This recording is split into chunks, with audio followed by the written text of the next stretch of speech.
el caso de Daniel Dubois. Joe Joyce le parte el hueso orbital y pensamos, se acabó Daniel Dubois. Y míralo ahí como está campeón del mundo.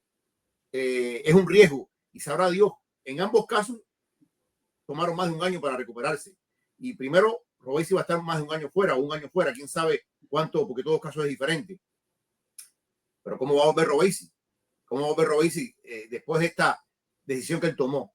¿Va a continuar su carrera o se acabó la carrera de Robacy? Son cosas que hay que preguntarse sin duda alguna. Cada caso es especial, cada caso tiene su matiz especial, ¿no? En este yo siempre respeto la decisión del boxeador de seguir o no seguir. Normalmente el boxeador quiere seguir, ese es el común denominador. Muchas veces es suicida esta determinación del boxeador de seguir en una pelea cuando vemos que no tiene oportunidad de ganar una pelea, y entonces ahí es donde entra la esquina, donde entra la razón con la frialdad que debe tener una esquina para detener o dejar continuar una pelea.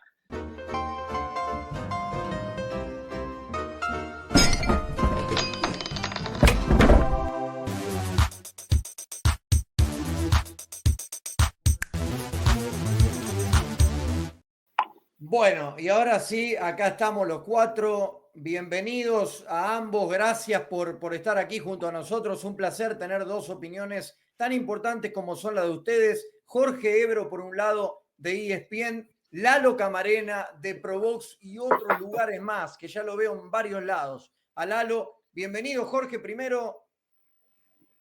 Un abrazo. De verdad que es un placer estar siempre con ustedes, a ti, a toda la gente buena, a Lalo y nada, Franco, lo mejor del mundo. Y gracias, una vez más, gracias. Bueno, Lalo, un placer tenerte nuevamente. Ya te estamos teniendo seguido, ya sos parte de la casa. Con mucho gusto aquí a la orden y un saludo para todos. No tenía el gusto de platicar con Jorge, un placer y aquí a la orden. Bueno, se nos ocurrió y nos pareció interesante, obviamente, tener la opinión de ustedes tras un combate entre Robacy Ramírez y Rafael el Divino Espinosa, que prometía ser quizá la mejor pelea de la noche o la revancha que más se esperaba, porque yo entendía y varios entendíamos que la de Navarrete había sido de un lado solo. Y termina con una polémica, con una toxicidad que yo hacía bastante que no veía en las redes sociales.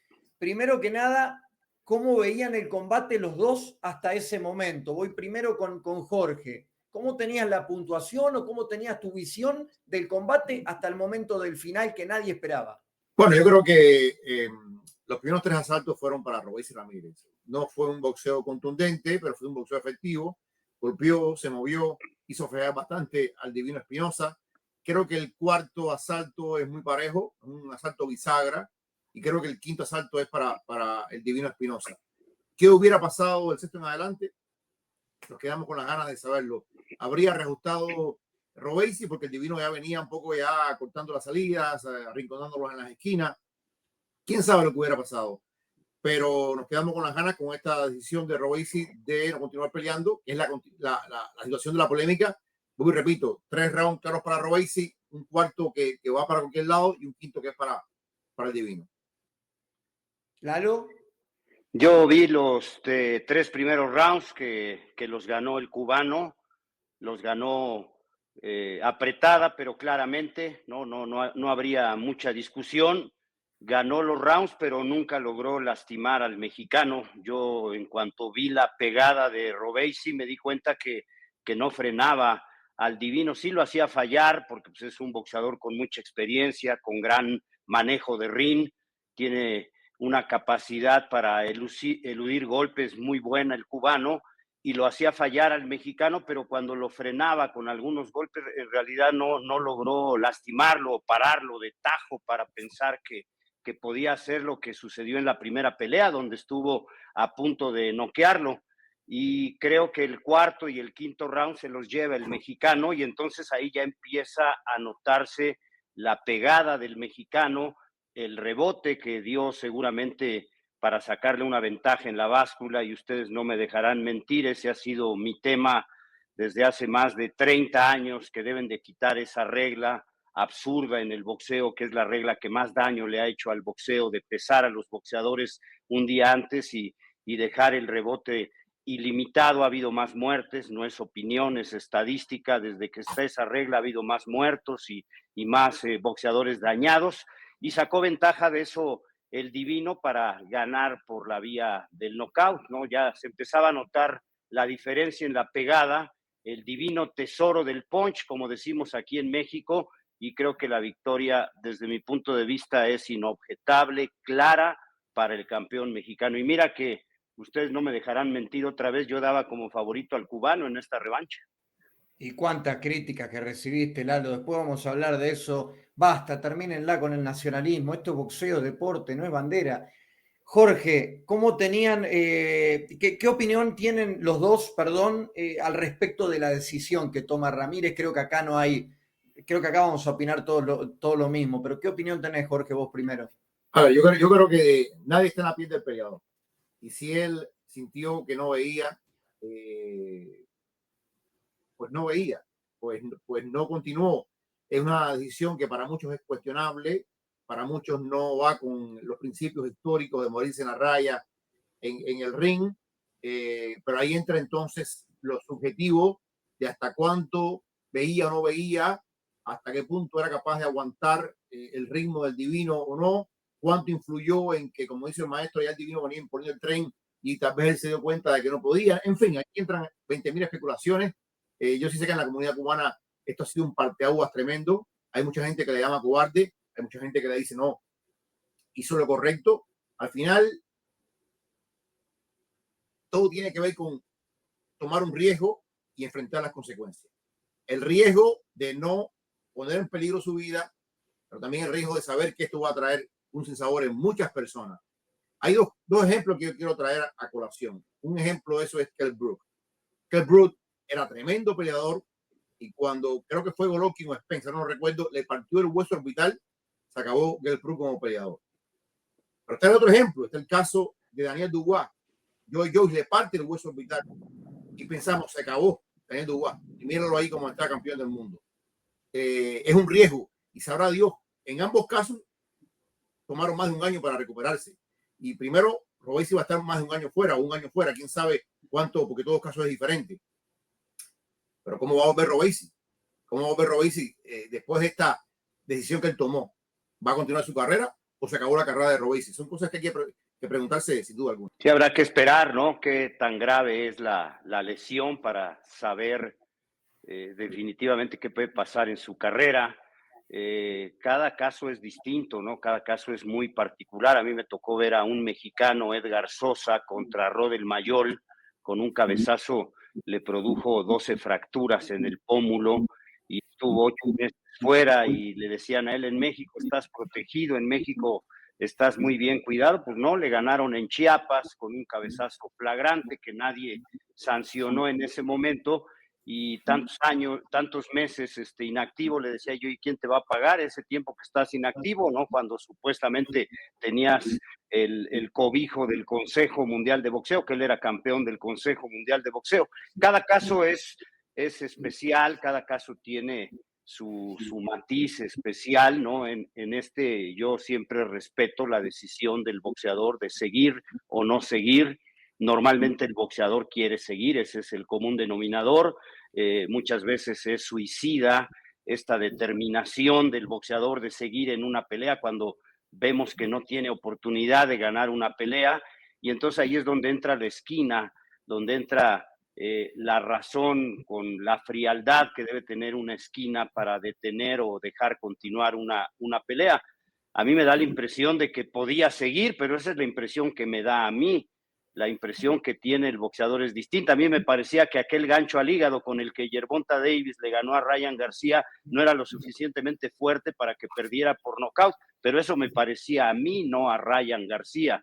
Entonces yo creo que aquí habría que preguntarle al boxeador exactamente cuál es el daño, por qué no quiso seguir, qué es lo que ya no podía él visualizar con el ojo lastimado, y entonces sí podemos dar un punto de vista, ¿no? Pero de entrada, pues yo siempre respeto esta decisión de un boxeador cuando considera que debe parar una pelea, más allá de las críticas que puedan venir, pensando siempre que este deporte es de valientes, de osados, de suicidas, ¿no? De kamikazes, de guerreros.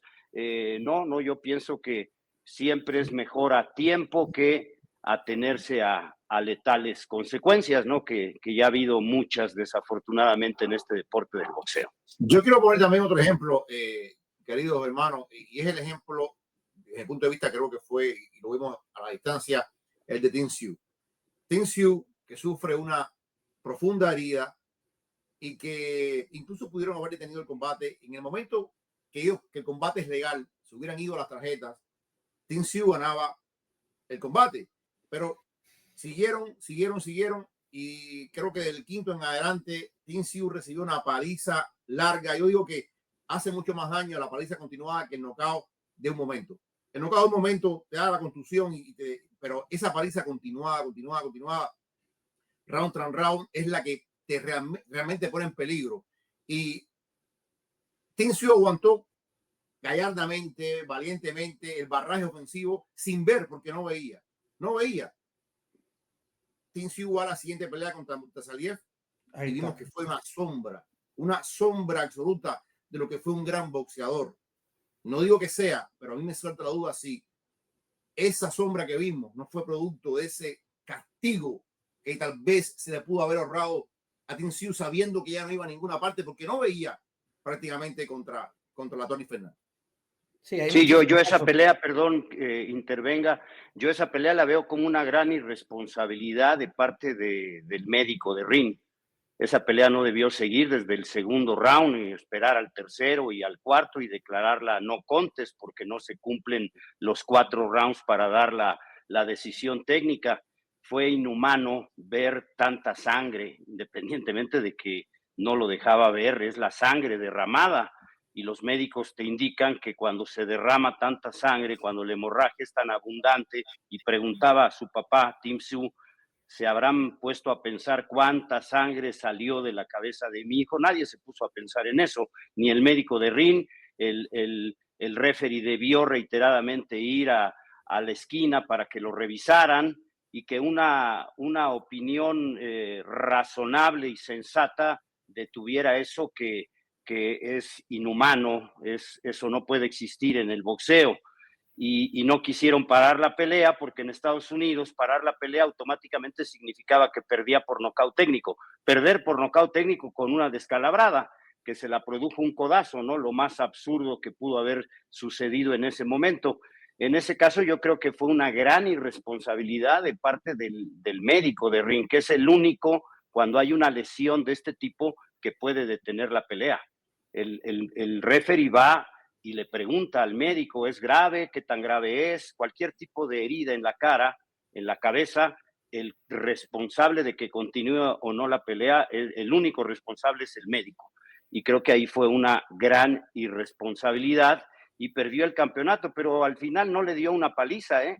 Fue decisión dividida, con una visibilidad parcial. Tim Tszyu le dio batalla a un peleador que yo creo que en condiciones normales no le hubiera ganado a Tim Tszyu, y quién sabe si esas consecuencias las pagó en su siguiente pelea el australiano, ¿no? Habrá que ver qué viene en su carrera de este campeón mundial, pero este caso particular yo lo he expresado en muchas ocasiones, ¿no? Desde que se produjo, para mí es una de las más grandes irresponsabilidades que ha habido en el boxeo, y ninguno de los organismos que sancionó la pelea tomó cartas en el asunto, ¿eh? Nadie se puso a pensar lo inhumano, lo cruel de tanta sangre derramada por Tim Tszyu, y peleó en condiciones totalmente desfavorables por miedo a perder el campeonato por la vía del nocaut técnico, que al final fue una decisión dividida, que tampoco Fundora aprovechó cabalmente todas esas ventajas para darle una felpa al australiano, le ganó ajustadamente, los jueces 2 lo vieron ganar, el tercero no. Entonces sí creo que ese tipo de situaciones son las que demuestran que hay muchos oficiales de ring, muchos médicos que no están capacitados para este tipo de incidencias. Nosotros, Fran, tuvimos un caso muy importante también en Argentina, el caso de Luca Matisse con Dani García, terminó muy mal con el ojo en ese combate, llegando hasta el final, y luego peleó con Probonikov, le ganó ampliamente, y después pelea con Postoli, sufre un golpe en el ojo, decide quedarse arrodillado con un golpe que entendíamos que no era para noquearlo, y también lo llamaron cobarde y demás, a un tipo que había peleado contra Probonikov, que era una de las bestias del Una momento. bestia. Entonces, digo, ahí está la opinión del mismo púgil que decide continuar o no, ¿no? Las declaraciones, Fran, en la esquina fueron veo doble de Robesi Ramírez.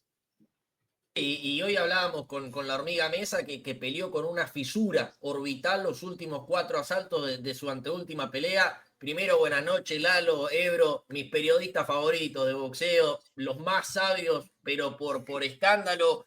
Tengo obviamente una pregunta para cada uno. Primero empiezo con Ebro. Robesi fue noticia, ¿no? Para bien o para mal. Mucha gente dice que se rajó. Yo estoy de acuerdo que si el boxeador es el que toma la decisión, y mejor un segundo antes que un segundo después, y más si no podía haber, ¿no? Quizás el final iba a ser más trágico. Ahora, primero obviamente con Ebro empiezo.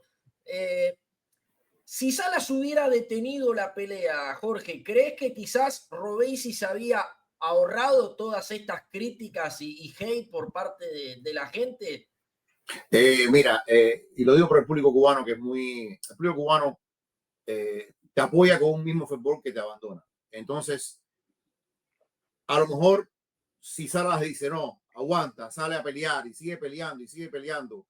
Y si tomamos, por ejemplo, ese quinto asalto donde ya el Divino estaba en comando, ese asalto, y asumimos que el Divino hubiera continuado en comando del combate y pegándole y pegándole. Recuerda que el Divino, con una pierna desbaratada, le propinó un knockdown a Robesi en la pelea anterior, y el Divino, como dice el maestro, había hidratado a 145.8, si no me equivoco. Ubícate, un hombre que el día antes dio las 126 libras, peleando casi en peso welter el día del combate. Yo creo que no había forma alguna que Robesi hubiera movido al Divino. No recuerdo cuánto pesó en el primer combate aquí en Miami, pero yo, nada más que dieron el peso, yo dije, caramba, pero ¿cómo hidrató ese hombre tanto? Y se veía muy grande. El Divino es una cosa increíble para el peso pluma, con el tamaño que tiene, la estatura que tiene, el alcance, que él haga el peso y que después hidrate tanto, eso es un problema para cualquiera. Si vamos a suponer que Robesi aguanta y termina 2 asaltos, pero recibe una paliza de parte del Divino, hubieran matado a Sala también. Hubieran matado a Sala porque cómo permitió, cómo hizo esto, cómo no fue capaz de tirar la toalla, cómo no protegió a su boxeador, porque eso le pasó con Yordenis Ugas. Le pasó con Yordenis Ugas, a quien también le partieron el hueso orbital en la pelea contra Spence. Y al final, Yordenis Ugas termina perdiendo por nocaut ante Spence. Gallardamente luchó, pero el propio Ugas salió en defensa de Robesi. Porque dice, óyeme, yo sé lo que es eso. Una fractura del hueso orbital deja al descubierto los nervios ópticos.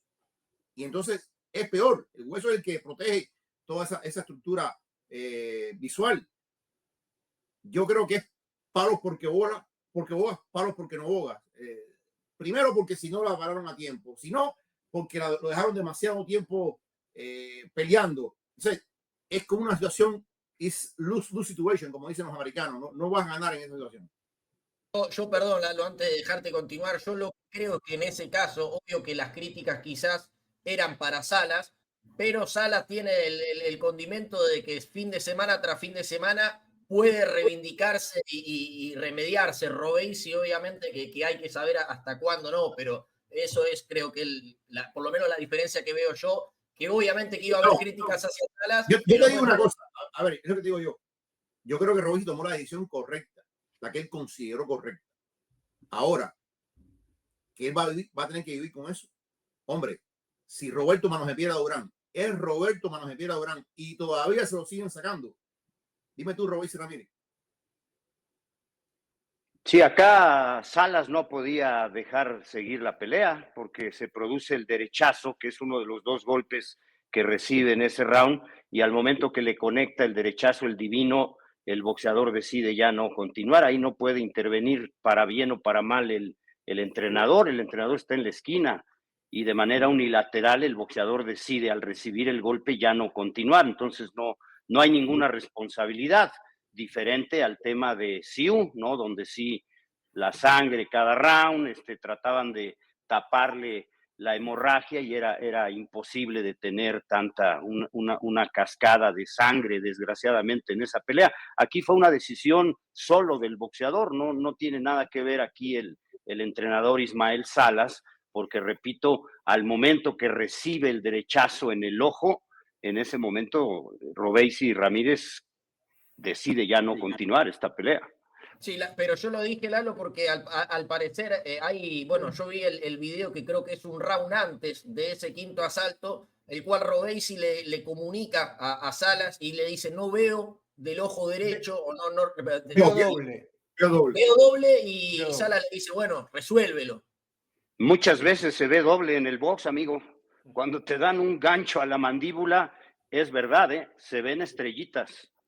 No es dibujos animados, no son caricaturas, como decimos. Se ven estrellitas y hay boxeadores que lo saben, ¿no? Finito López lo platica en aquel combate donde lo derriba a Rosendo Álvarez.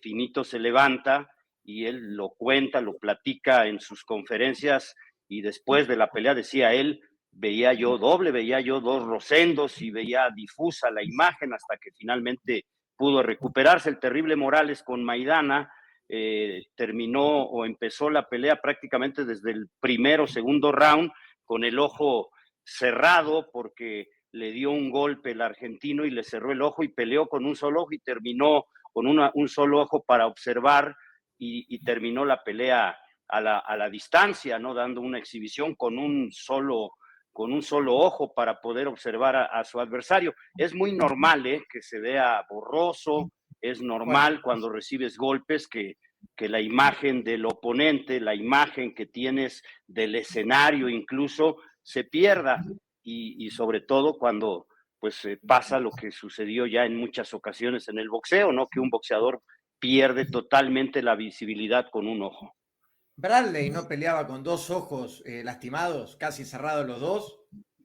Yo recuerdo, hay una pelea de Bradley, creo que fue la segunda contra Manny Pacquiao. O sea, y él mismo lo dice, él no reconocía nombres, no recordaba sucesos. Él salió con un mareo tan grande que la familia cercana de él estaba muy preocupada de que afortunadamente con el tiempo fue recuperando toda la memoria, pero fue tanto el golpeo de Manny en esa segunda pelea. Recuerda que a Manny le quitaron la primera pelea, la ganó Manny para mí y se la dieron a Bradley. No tiene nada, la culpa no es de Bradley, pero bueno, en fin. Pero como la de Jeff con Pacquiao, Jorge.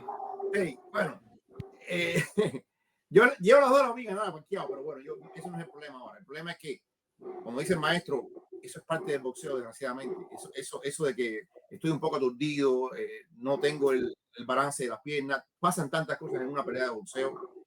Algunos tienen el calibre para seguir adelante y no dicen la raya, otros prefieren decir, ¿sabes qué? Déjame dar un paso atrás.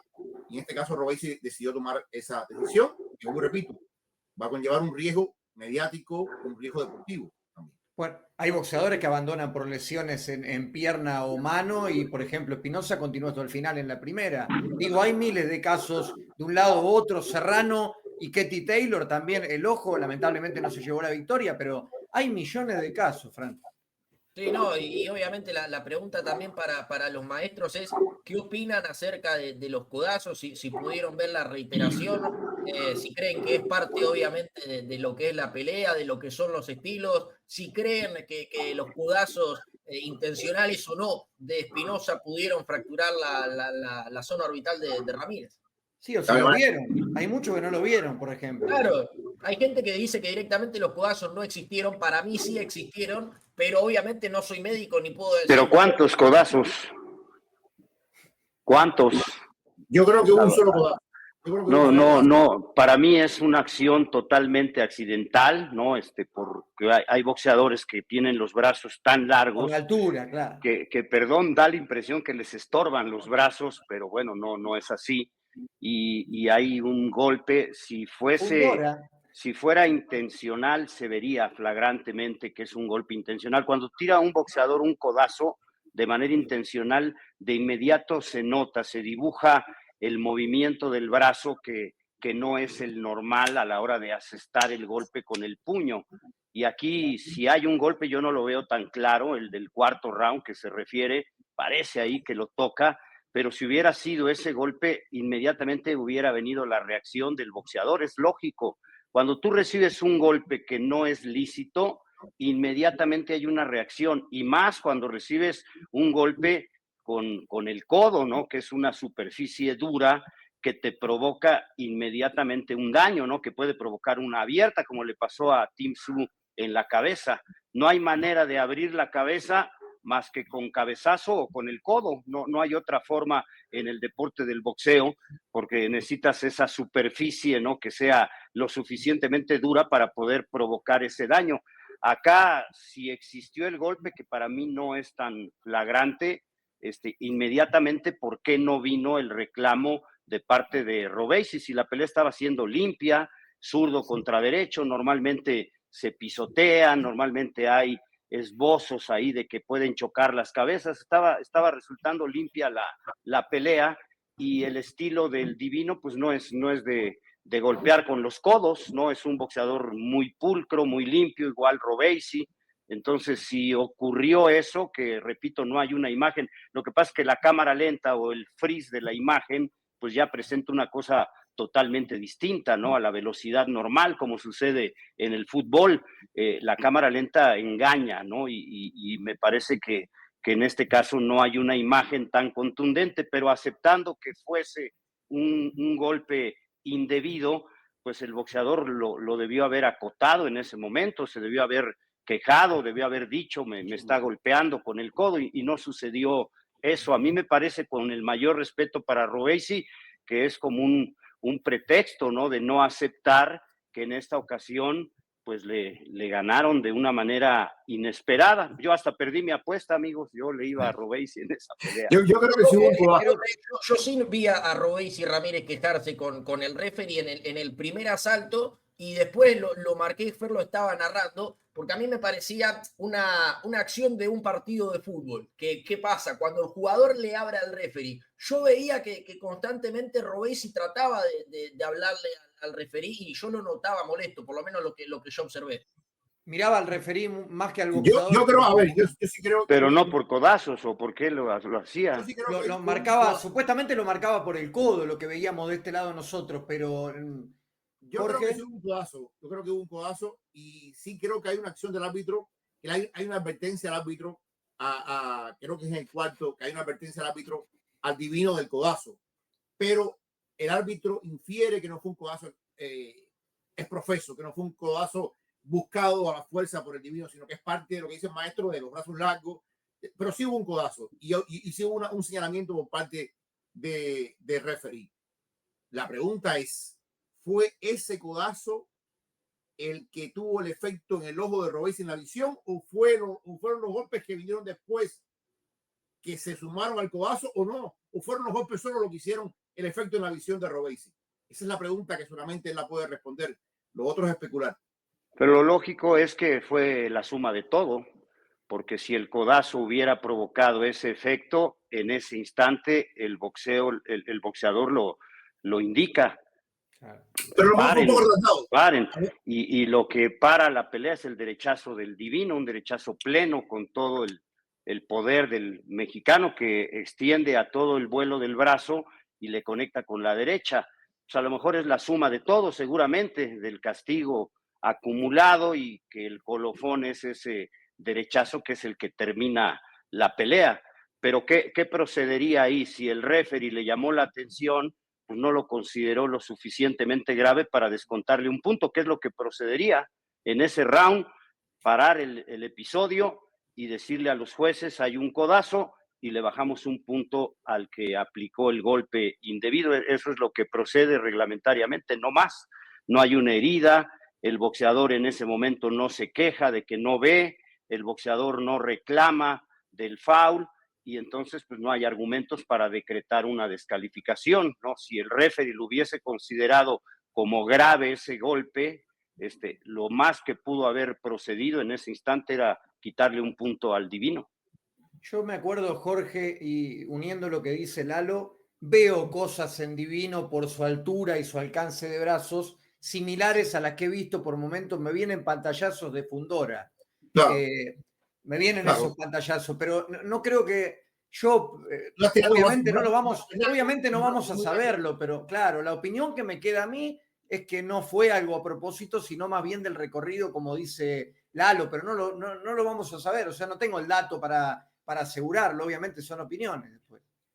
Así mismo hay. Aparte, ahí el maestro también dice, no, o sea, cuando hay un peleador que es mucho más alto que el otro, el brazo es más largo, el peleador más chiquito quiere romper la guardia, quiere entrar, entra y sale. En algún entra y sale eso, la biomecánica del cuerpo es muy complicada. Claro, aparte, los que se ven, Jorge, perdón, los que se ven son roces como que va el recorrido y sigue para abajo. No es que lo tira cortito. Es mi opinión, yo sí creo que hubo un codazo, pero también digo que no fue un codazo profeso. No fue que el Divino quiso de manera premeditada darle el codazo. Si pasó porque es el fragor de combate entre un peleador muy grande y uno más chico, las extremidades que casi duplican al otro el alcance, y por ahí el roce de cuerpos es lo que produce la acción esa en el ojo. Dice Royce que fue producto de eso. Hay quien dice que no, que fue producto de otros golpes del Divino. Vuelvo y repito, el que se va a llevar eso a la tumba es Royce, a no ser que un día haga, no sé. Pero eso no, es muy subjetivo de determinar. Es el campeón pluma más alto de la historia, el claro. Mexicano, con bueno. un metro 95. De hecho, yo lo que le digo, maestro, 1.85, él es más alto que el panameño Pelenchín Caballero, más alto que Alexis Argüello. Es el campeón pluma más alto de la historia, Rafael Espinosa. Él tenía pensado, él había determinado ya subir a 130 libras porque le costaba ya trabajo dar el peso y Top Rank lo convenció para que se quedara y hiciera esta pelea. Pero él tenía ya determinado irse al peso superior y creo que eso es lo que va a pasar. Yo creo que Espinosa va a ir a 130 libras y ahí veremos cómo le va. Pero si él lograse caerse en 126 mucho tiempo, va a ser muy complicado para el resto de los peleadores, porque es que el ADN de él es una cosa que no se ve en esa división. Personalmente estoy disfrutando muchísimo de esta charla, les agradezco nuevamente, Lalo, Jorge y todos los que están del otro lado, más de 800 personas escuchándolos atentamente. Tocaban esto de la altura y mencionaban también la división en la cual se encuentra el Divino Espinosa, y me parece interesante quizás saber su opinión respecto a las rehidrataciones hoy en día. Boxeadores que quizás quedan muy grandes para una división, pero si suben, quedan muy chicos para la otra. Obviamente no es el caso de Espinosa, ¿no? Pero, ¿qué opinan de la rehidratación? ¿Debería ser controlada, como la FIB, por ejemplo, con las 10 libras? Creo que Lalo plantea lo del 10% o 12% del peso corporal, ya lo irá a decir, pero ¿cuál es tu opinión, Jorge, al respecto? A ver, mira, ellos hacían el peso en el mismo día, pero tenían un problema de mucho desmayo. Muchos desmayos, o sea, determinaron pasarlo 24 horas antes para el día antes de la pelea. Pero como dice el maestro, tampoco es un método que esté funcionando del todo caso, porque ahí viene el tema de que uno rehidrata más que otro. Yo, francamente, si me pones un puñal en el pecho, diría que lo que hace la FIC pudiera ser algo más justo. Que el día de la pelea tú no puedes estar 10 libras por encima más de lo que pesaste el día anterior. Pero en esto todavía no queda una regla exacta. Por ejemplo, hay una compañía One Championship de MMA que no solamente tienes que dar cierta cantidad de peso, sino que tienes que tu nivel de líquido tiene que ser un nivel de líquido que sepan que tú, además de bajar el peso en masa muscular, tienes un nivel de líquido suficiente para no desmayarte, para hacer la pelea. Yo creo que con esto no hay una ciencia exacta, pero es tan subjetivo, es tan diferente. Cada peleador es un mundo, su cuerpo absorbe mejor los líquidos, la masa muscular. Yo no sé ni qué decirte de esto, man. Ellos han tratado, pero no acaban de darle la vuelta. Yo he visto tantos peleadores que se desmayan en todos los deportes de combate, no solamente en boxeo. y que dan el peso a duras penas, y después tú tienes un efecto en la pelea. Yo creo que todos lucran con el peso, desgraciadamente todos lucran con el peso, boxeadores, entrenadores, managers, representantes, los mismos organismos del boxeo lucran con el peso. Esta regla del pesaje un día antes en el papel es muy buena, porque tienes tiempo como boxeador para recuperarte, para descansar, dar el peso un día antes, pero todos han lucrado con esta regla. A los boxeadores no es que el músculo, no es que cada boxeador, sí son diferentes, cada cuerpo es distinto, cada cuerpo reacciona distinto al entrenamiento, a la fatiga, a la alimentación, a la deshidratación. No, aquí el problema es que los deshidratan intencionalmente. No es azar, no es que el cuerpo del divino le permita que lo deshidraten más que el cuerpo de Robeisy, no, es intencional. Y tratan de sacar ventaja, eso está clarísimo. Por eso yo sí creo que se tendría que regular. Y el año que vamos terminando, tuvimos la oportunidad de hablar con Paco Valcárcel de la OMB, con Mauricio Sulaimán del Consejo Mundial de Boxeo y con Gilberto Mendoza de la AMB, y los tres le dieron la vuelta al tema. Los tres dijeron, no, pues que cada quien pese lo que tenga que pesar, o sea, eludiendo un verdadero problema en el boxeo. Este es el gran problema del boxeo. Este deporte no se rige por la estatura, no nos confundamos. Mike Tyson le ganaba a boxeadores que lo superaban en estatura. El problema no es la estatura, el problema es el peso. Este deporte se rige por el peso. Y por eso hay divisiones, y por eso se hicieron las divisiones intermedias. Hoy yo no veo una razón por la que un boxeador no pueda pelear en una categoría. Si hay divisiones intermedias, son 17 divisiones. La Bridger no la cuento yo porque es un capricho del Consejo Mundial de Boxeo, esta división que no le interesa a nadie, pero de 17 divisiones, cualquiera te ajusta al cuerpo, y no es la opinión de Sabatini, no es la opinión de Jorge o la mía. Esto es conciencia aplicada al deporte. Hay un examen que yo se los he platicado, se llama antropométrico y de biotipo. Ese examen te indica exactamente cuál es el peso ideal para un atleta de alto rendimiento. Este examen se lo hacen a los boxeadores, a los futbolistas, a los del taekwondo, a la gente que practica deporte de alto rendimiento. Es un examen que te indica con el peso de los huesos, la musculatura, la masa corporal, etcétera, etcétera, cuál es tu peso ideal sin que tengas una deshidratación cruel e inhumana como la hacen con los boxeadores actualmente. Y pasó lo mismo con el Vaquero Navarrete. Seguramente el Vaquero Navarrete le llevaba mucha ventaja a Oscar Valdés. Se ve de inmediato en la espalda de los boxeadores la gran diferencia en el tonelaje. Y aquí quiero decirles, no es opinión, es un estudio que hizo un médico mexicano, lamentablemente ya fallecido, el doctor Esteban Martos Núñez de Cáceres, él de la Comisión de Box de México, hizo un estudio donde él demuestra que los boxeadores que son deshidratados y que rebotan mucho, normalmente ganan las peleas en los primeros 5 o 6 rounds, aprovechando esa ventaja en el tonelaje. Pero si no logran noquear en los primeros 5 o 6 rounds de la pelea, ese sobrepeso les empieza a cobrar factura y entonces empiezan a fatigarse y baja totalmente el rendimiento. Él hizo un estudio con 300, 350 peleas en diferentes escenarios en el país, y eso demostraba, ese muestreo, eso demostraba que el boxeador con sobrepeso podía noquear en los primeros rounds, pero después ya le cobraba factura, y me lo explicaba él muy fácil.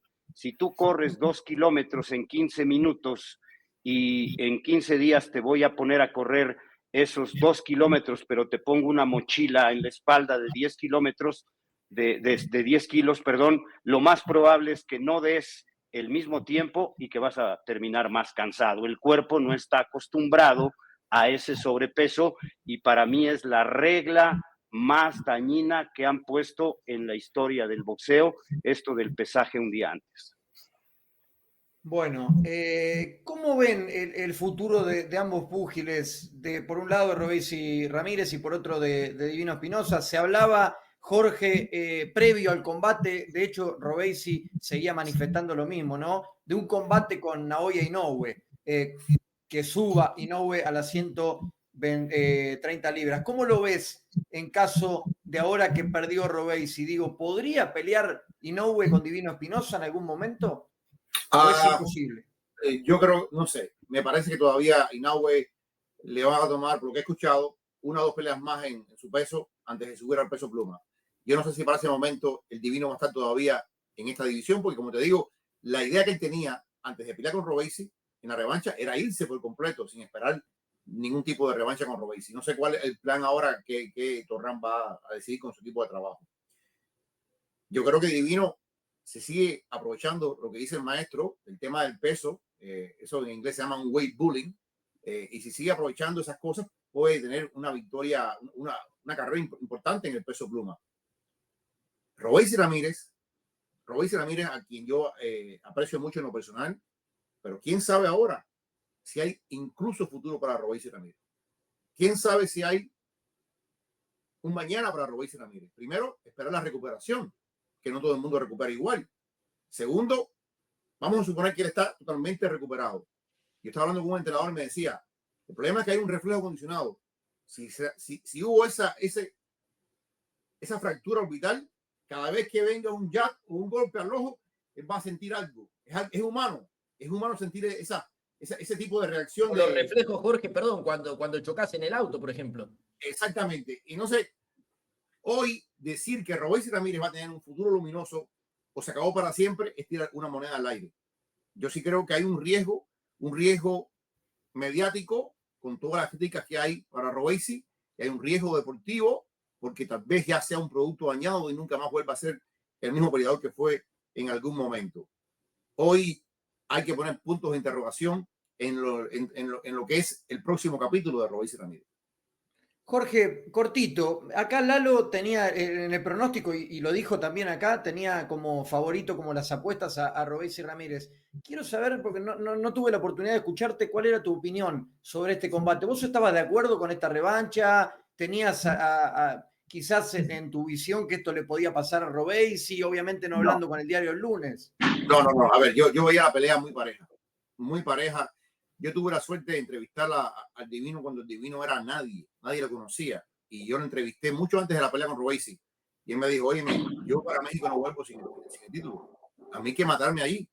Y yo en ese momento dije, caramba, este muchacho, mira qué fe tiene, una fe sobre todo religiosa, porque se llama el Divino por el divino rostro de su pueblo y todas estas cosas. Pero él me habló con una convicción muy parecida, por ejemplo, a la que me habló Ian Machado Garry el sábado pasado en la UFC. Todo el mundo pensó que Rakhmonov iba a acabar, para que tú veas que la fe mueve montaña. Y este muchacho, cuando lo vi entrevistar para la pelea de revancha, me vuelve a repetir lo mismo. Oye, ya yo tengo el título, yo no lo voy a ceder. A mí hay que matarme ahí. Este muchacho, hay que tomarlo en cuenta. Mi pronóstico era básicamente un 50-50%, pero yo pensé, dentro de ese 50-50%, que Robeisy había cambiado ciertas cosas y que Robeisy podía de alguna forma boxear, no noquear, pero boxear mejor a lo que vimos en la primera pelea. Sobre todo si mejoraba el cardio, porque Robeisy, por lo que ya sabemos, no hizo un buen campamento en su primera pelea. Él dice que eso le hacía llegar de gimnasio, no corría, llegó con una deuda tremenda de gimnasio a la primera pelea. Yo creo que también hubo un poco de subestimación a lo que era el Divino. Para la segunda pelea, me aseguraron que hizo un campamento espectacular, que todo estaba bien, que ya los problemas habían sido subsanados. Y yo dije, caramba, si es cierto esto, tengo una chance de ganar la pelea. Porque yo siempre pensé que Royce era el boxeador más inteligente de los dos. Tal vez no el más potente, tal vez no el más duradero, pero sí el más inteligente. Pero ¿sabes qué? Todos los problemas fueron hechos pedazos por esta decisión de no seguir peleando. Galo, ¿consolida la victoria a Divino Espinosa o quizás se termina distorsionando por esto, obviamente, que la pelea no pudo continuar, ¿no? En el momento quizás donde se estaba encendiendo a máximo nivel. No, yo creo que consolida su carrera y hoy pues para mí es el mejor pluma del planeta, ¿no? Este triunfo, como lo consigue, ya vencer 2 veces al cubano, con todo su palmarés olímpico, con toda su gran trayectoria, la forma como le gana la primera, prácticamente noqueado, sigue y termina ganándole una decisión dividida, y esta segunda de manera contundente, yo creo que posiciona al Divino como el número 1 en esta división de peso pluma, que quiero decirles que es la división donde México ha tenido más campeones mundiales. Esta es la verdadera división reina del boxeo mexicano, los 57 kilos, la categoría de peso pluma. Ya son 32 campeones mundiales que ha dado México en este peso pluma, y yo creo que este triunfo pone en los cuernos de la luna, amigos, al Divino Espinosa para cualquier cosa. A mí me dijo que él quiere seguir en peso pluma, que quiere unificar, que le gustaría hacer unificaciones, sabiendo que pues, tiene la ventaja, ¿no? De que batalla para dar el peso, pero en el rebote tiene esa gran fortaleza, y mientras el reglamento lo permita, pues él va a tratar de sacar ventaja, además de su calidad, ¿no? Porque sería injusto el señalar que solo por la diferencia de peso ganó el Divino, ¿no? Ganó porque es buen boxeador, porque se defendió bien, porque es un peleador que aprovecha perfectamente lo largo de sus brazos, tira un jab que es muy efectivo, ¿no? El golpe más indispensable en el boxeo, el que te manda la distancia para el rival, el que te permite abrir los ataques. Es un boxeador con una muy, muy buena técnica. Yo lo conozco desde sus inicios en Guadalajara, y es un boxeador que no tiene necesidad económica de pelear. Él es de una familia pues realmente muy acomodada, de una familia que tiene prosperidad en su economía, y cuando él decide entrar al boxeo, pues los primeros sorprendidos fueron sus papás, y lo han estado apoyando. En un tiempo lo apoyó mi compañero Marco Antonio Barrera, el gran campeón mundial. Era parte del equipo de boxeadores de Marco Antonio Barrera, y comentábamos, no, pues no tiene hambre, no necesita pelear, pero nos ha dado una lección Rafael Espinosa de que si económicamente no tiene necesidad de pelear, en el ego, en el digamos, en el estatus, ¿no? Como boxeador, él quiere ganar cosas importantes, y es más eso lo que le ha llevado a ganar un campeonato mundial y a realizar ya 2 defensas, ¿no? De este campeonato del mundo. No tiene hambre, pero sí tiene hambre de victoria, y eso creo que es la característica del Divino de Guadalajara, Jalisco.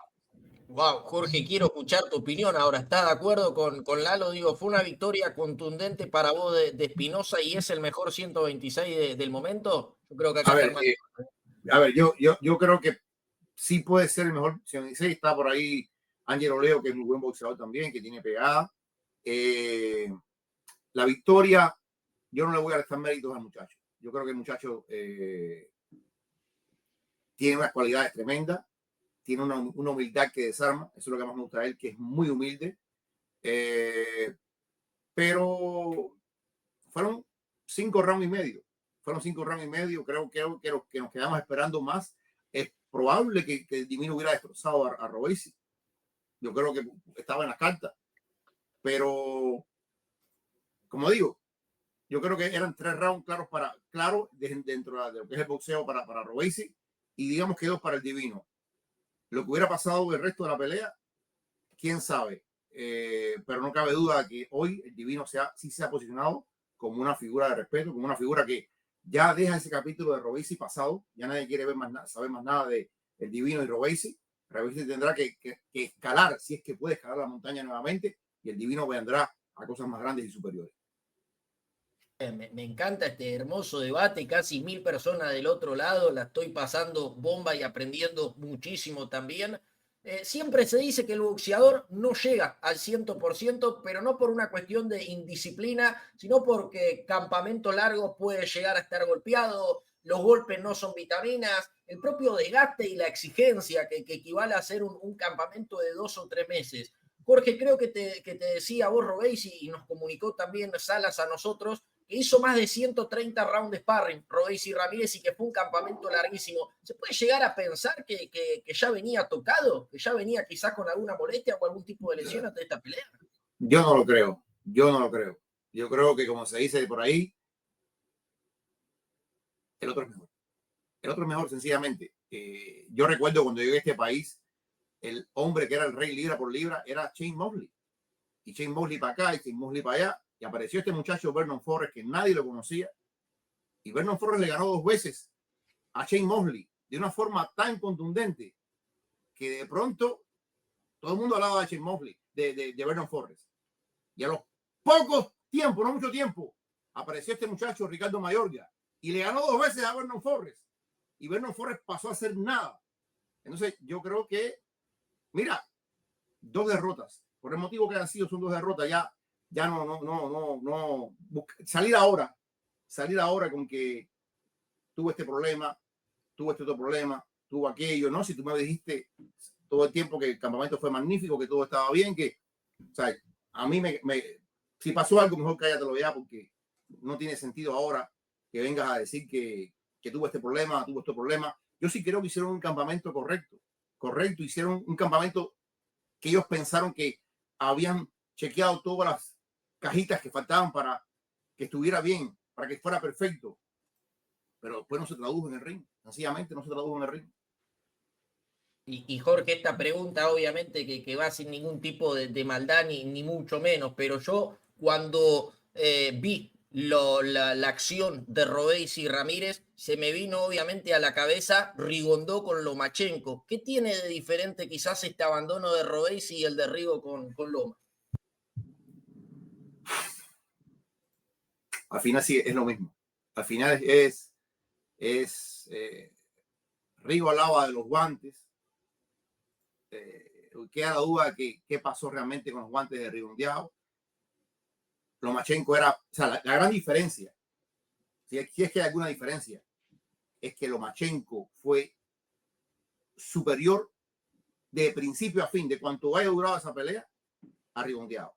En esta pelea, al menos podemos decir que, y estamos de acuerdo que hubo 3 rounds, de los pocos rounds que vimos, hubo 3 que Robesi los ganó. Lo de Rigo con Lomachenko fue prácticamente, fue un desastre, fue el Titanic en el boxeo. Y Rigondeaux nunca más se recuperó. Hablando del tema mediático, nunca más se recuperó del tema de Lomachenko. Rigondeaux sigue peleando, sabrá Dios por qué sigue peleando Rigondeaux a los 45 años. Y acaba de ganar un título, las cosas de la vida, acaba de ganar un título regional del Consejo Mundial y sabrá Dios. Y probablemente, como están las cosas en el boxeo, lo llevan a pelear título del mundo, porque así está el boxeo. Pero es diferente porque Rigo básicamente no hizo nada con Lomachenko, nada en lo absoluto. Y después Rigo viene y te dice, o no, el problema es que yo era muy chiquito y subí a enfrentar a los... Bueno, pero tú y tu equipo decidieron que eso era lo correcto en ese momento. ¿Te das cuenta? No vengas después a decirme, pero no quiero ya, eso es parte de la historia. Yo creo que hay una diferencia en que al menos Robesi intentó. Guillermo contra Lomachenko ni siquiera lo intentó. Gracias a las 1000 personas que están del otro lado, ya vamos a ir cerrando, obviamente. Jorge, te vamos a despedir a vos, le vamos a consultar después, antes de despedirlo, también a Lalo sobre Munguía, que vuelve ahora a pelear en México, y también hay novedades respecto al mexicano. Pero Jorge, para despedirte, me encantaría tenerlos más tiempo, 2 horas, no sé, o que vengan a comer a mi casa, porque es hermoso escucharlos y tienen obviamente muchísimo más recorrido que nosotros. Jorge, ¿cómo ves Benavides con Morrell? 50-50. Tranquilo. 50-50. Yo he aprendido hace tiempo que lo peor que tú haces es envolverte la bandera. Uno quiere, en el fondo, que gane un compatriota, le desea a lo mejor a un compatriota, pero es una pelea 50-50. Es una pelea que nos va a demostrar quién de los dos es realmente el mejor en sentido, y como dicen por ahí, si los estilos hacen las peleas, yo creo que esta va a ser una pelea espectacular, con un Morrell que tiene unas habilidades tremendas, que para el peso que tiene se mueve muy rápido, que tiene poder y que es un tipo inteligente, mañoso, contra un Benavides que es un tren que no tiene marcha atrás, un tren que no tiene caja quinta, como se dice, es adelante, adelante, adelante, adelante y adelante. Y creo que esa conjunción de estilos nos va a dar una pelea realmente espectacular. Ya cuando venga la pelea, si quieres, volvemos a hablar con más calma y damos un poco más de detalle y cosas así. Perdón, Jorge, algo cortito también que me interesaría la opinión de los dos, también de Lalo. ¿Cómo viven las redes sociales en el día de hoy? Vi bastante toxicidad con esta pelea y me interesaría también la opinión de ustedes, si es parte de, si suma que el fanático se tome, quizás, como dijiste vos, Jorge, envolvernos en una bandera y no, quizás... para el fanático sí, para el fanático sí. El fanático es como yo cubro mucho béisbol y he cubierto, o sea, el fanático se va a cubrir, no en la bandera, en su pueblo, en su patria chica, en 20.000 cosas, y está bien. Y lo necesitamos, Jorge. Necesitamos esa toxicidad entre fanáticos. Para eso, pero eso te hace, o sea, ¿qué cosa es un fanático? Es alguien que cree ciegamente en algo. Es alguien que no mira la razón, no mira el raciocinio. Tú eres un fanático. Estás fanatizado con algo. Y eso es lo que trae el apoyar a este equipo de fútbol o de pelota o aquel boxeador, aquel peleador de MMA. Es así. Lalo. Es una buena pelea, yo creo que está en peligro Benavides, ¿no? A mí me parece que Benavides en supermediano es un peleador poderoso, es un peleador que saca ventaja de su talla por el mismo tema que hemos hablado del peso, llega al límite, a tope y luego rebota muchos kilos que le dan ventaja, la pegada tiene mayor calidad en peso supermediano. Y pues ya lo vimos en su experiencia en semicompleto, no lució la contundencia que sí tiene en la división inmediata inferior, ¿no? Entonces sí creo que está en riesgo, la veo muy pareja la pelea. Yo se los he comentado y lo he dicho muchas veces acá en los programas en México, en Provox TV. A mí no se me hace un peleador fuera de serie Benavides, no entiendo por qué Canelo Álvarez no quiere pelear con él. Yo pienso que Canelo le puede ganar pasando no muchas dificultades, tiene más técnica, tiene mejor manejo de ring, tiene mucha más experiencia, mejor repertorio de golpes, en fin, muchas cualidades que tiene el campeón de Guadalajara para enfrentar a Benavides y no entiendo por qué no se ha dado esa pelea, pero creo que en otra división ya no es lo mismo Benavides, en semicompleto ya es distinto, tendrá un boxeador con mucha experiencia, un boxeador que es elusivo, que pega fuerte, el cubano, que tiene buena técnica también. Yo creo que tiene más experiencia que el mismo Benavides, ¿no? Con todo lo que acumuló siendo boxeador aficionado, peleando contra boxeadores de Europa del Este, de Europa del Oeste, contra los asiáticos, contra los sudamericanos, contra todo mundo, ¿no? Y en Cuba es más difícil ganar el boleto para unos Juegos Olímpicos o para un evento internacional. Muchas veces es más complicado ganar el selectivo en Cuba que vencer a los rivales porque hay mucha calidad. Entonces creo que no la va a tener fácil David Benavides. Y lo he comentado muchas veces que Benavides, si esto fuera un juego de póker o de blackjack, a Benavides hay que ponerle ahora el mote, él es el comodín donde lo quieran poner. Es que Canelo no le da la oportunidad, pues súbanlo a la división de los semicompletos y vamos a ofrecerle un interinato.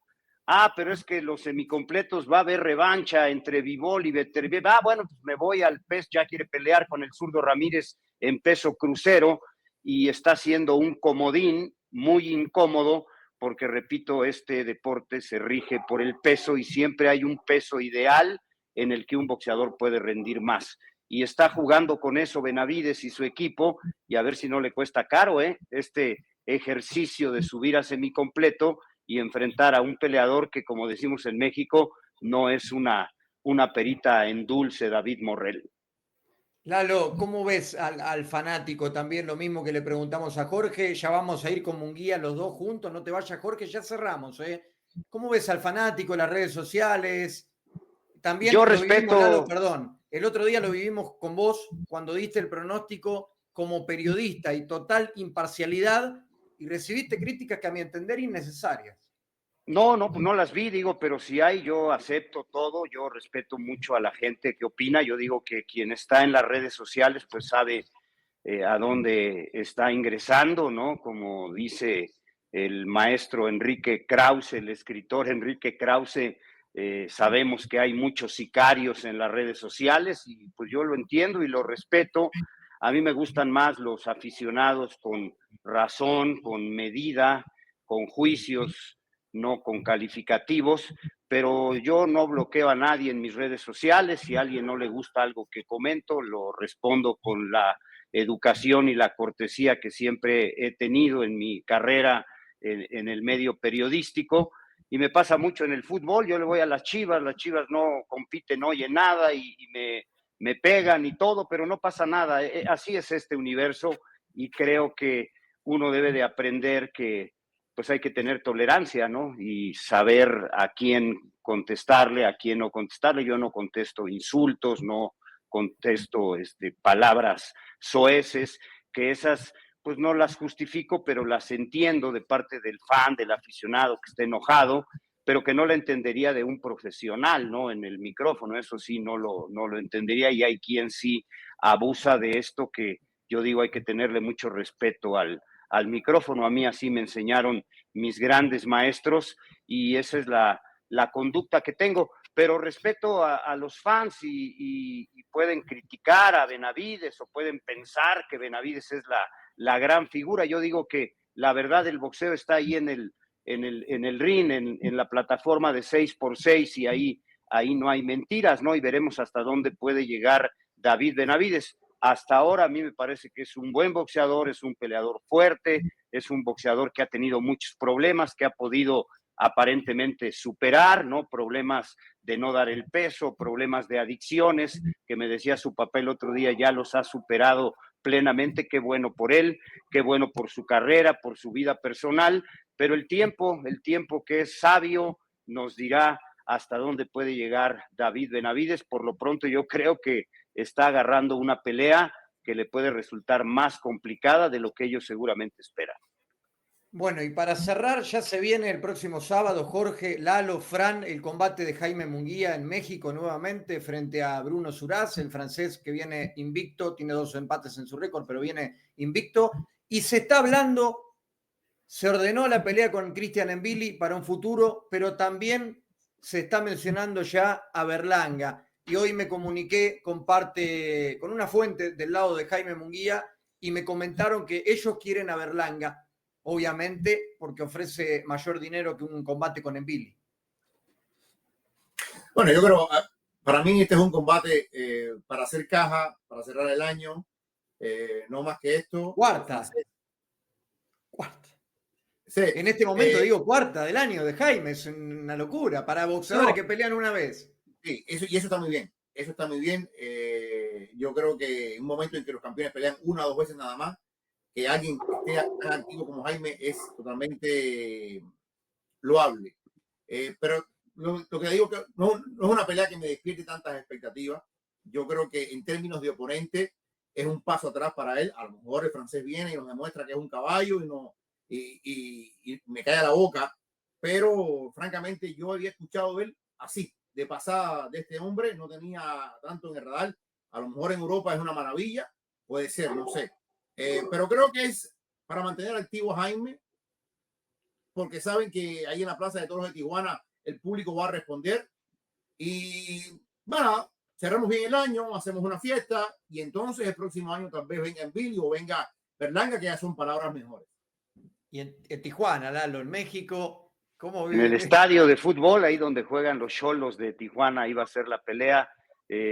Yo voy a estar ahí, pero en otro lugar. El mismo sábado vamos a hacer otra cartelera. Me dicen que no han vendido muchos boletos, no hay mucho interés por ver a Jaime, y coincido con Jorge, es un rival que no te dice nada. Es un rival para poner en actividad a Jaime Munguía, para que logre una victoria. Nunca se puede desacreditar y nunca se puede, por supuesto, menospreciar a ningún adversario, pero este francés Bruno Suraz pues no espanta a nadie, no le ha ganado a nadie en su carrera. Sí, está invicto, qué bueno que está invicto, pero no le ha ganado a nadie. Además, Fernando Beltrán, que lleva la carrera de Jaime Munguía, es muy astuto y sabe que que Surace, pues sí, tiene 25 victorias, pero decimos en México, no pega ni estampillas, ¿no? Solo 4 knockouts. Entonces es un rival cómodo, es un rival para poner en actividad a Jaime Munguía, y yo pienso que luego estos rivales resultan contraproducentes en la carrera de un boxeador, porque te ponen un rival a modo, te ponen un rival sin historial, un rival que no, en el récord no dice que te pueda poner en riesgo, y de pronto, si gana fácil Jaime Munguía, pues es lo esperado.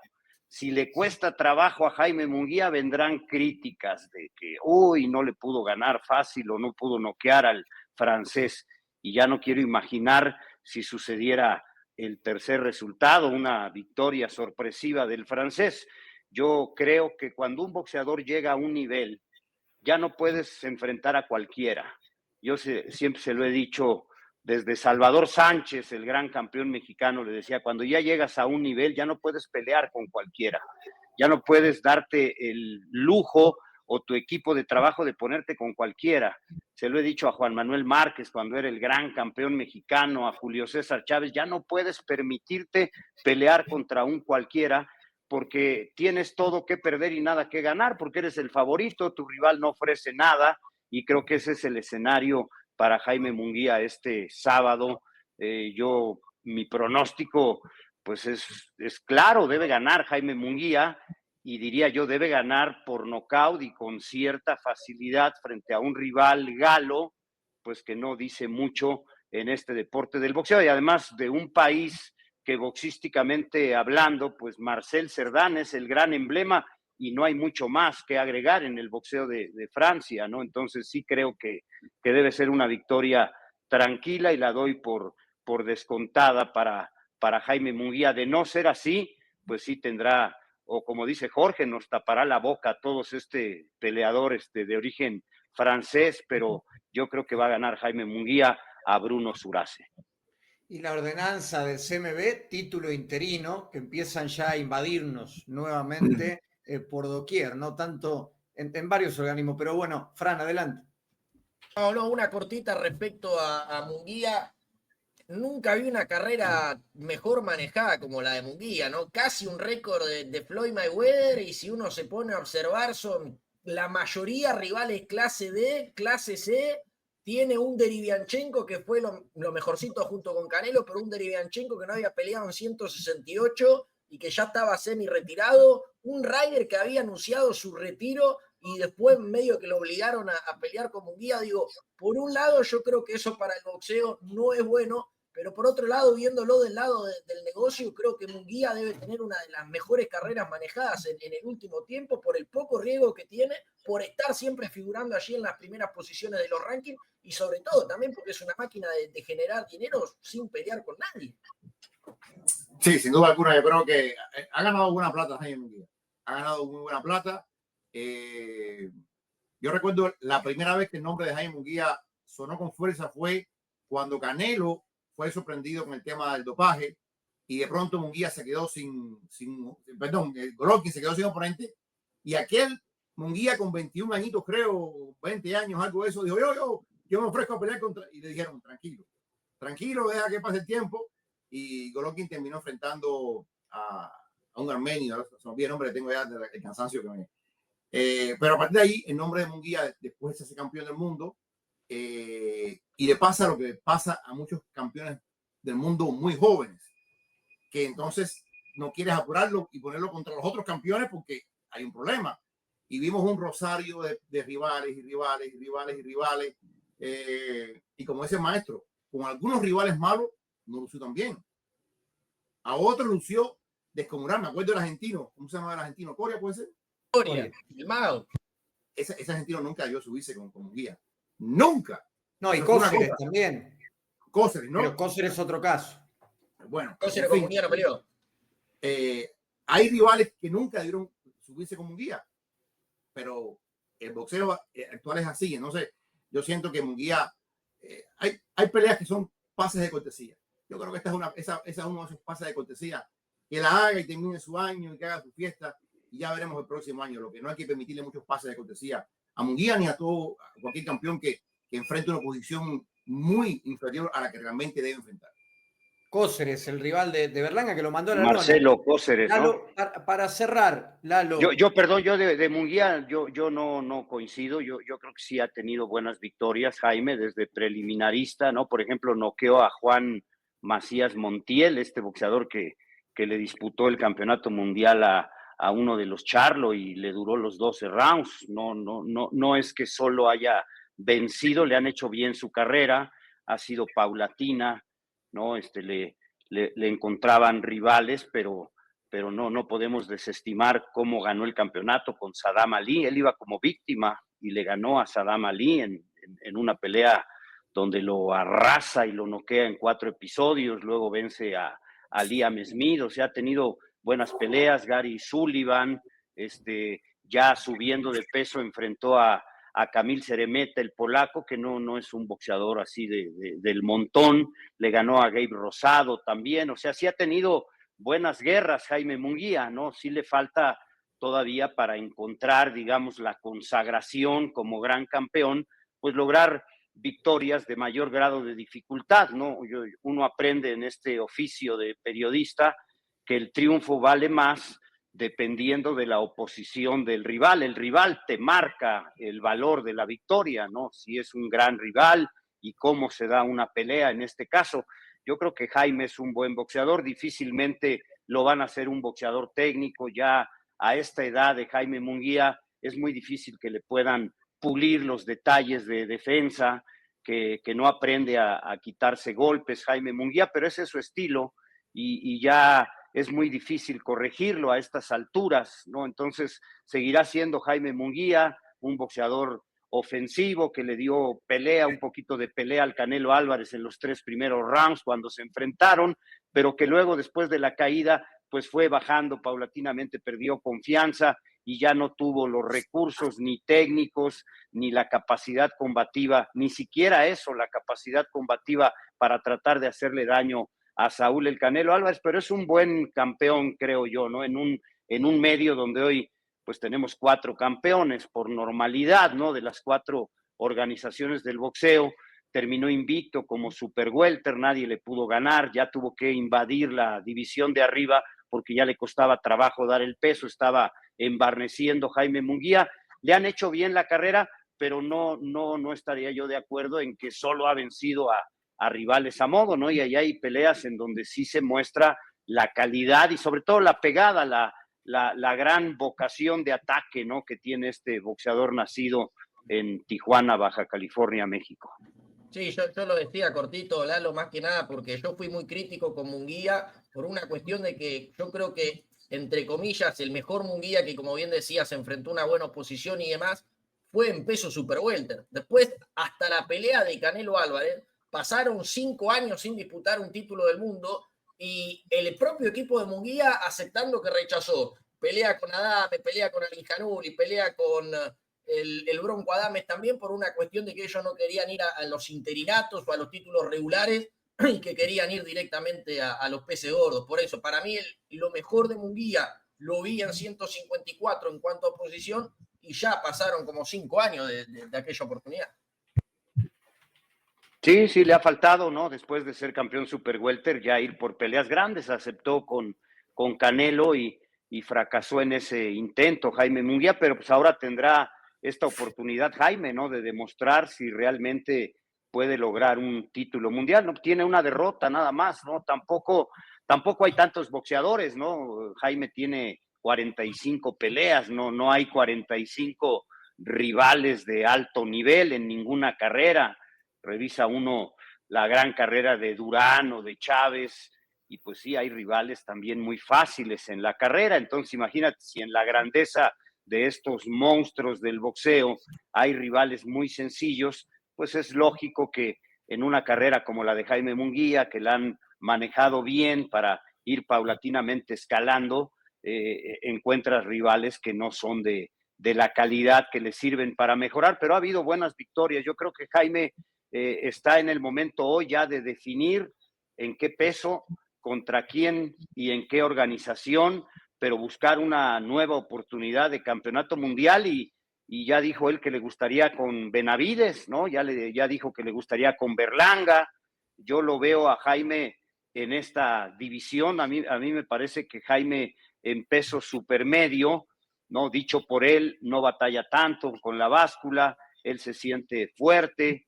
A lo mejor si hace más sacrificio, el peso mediano fuera su peso ideal, solamente él lo sabe, y el estudio de antropométrico y de biotipo, ¿no? Si se lo hacen, pero sí creo que es un buen boxeador, ¿no? Jaime Munguía no es una de las grandes figuras de México de los últimos años, pero es un boxeador que particularmente merece respeto por lo que ha hecho y sobre todo por la manera como ganó el campeonato mundial de peso super welter a Saddam Ali en los Estados Unidos.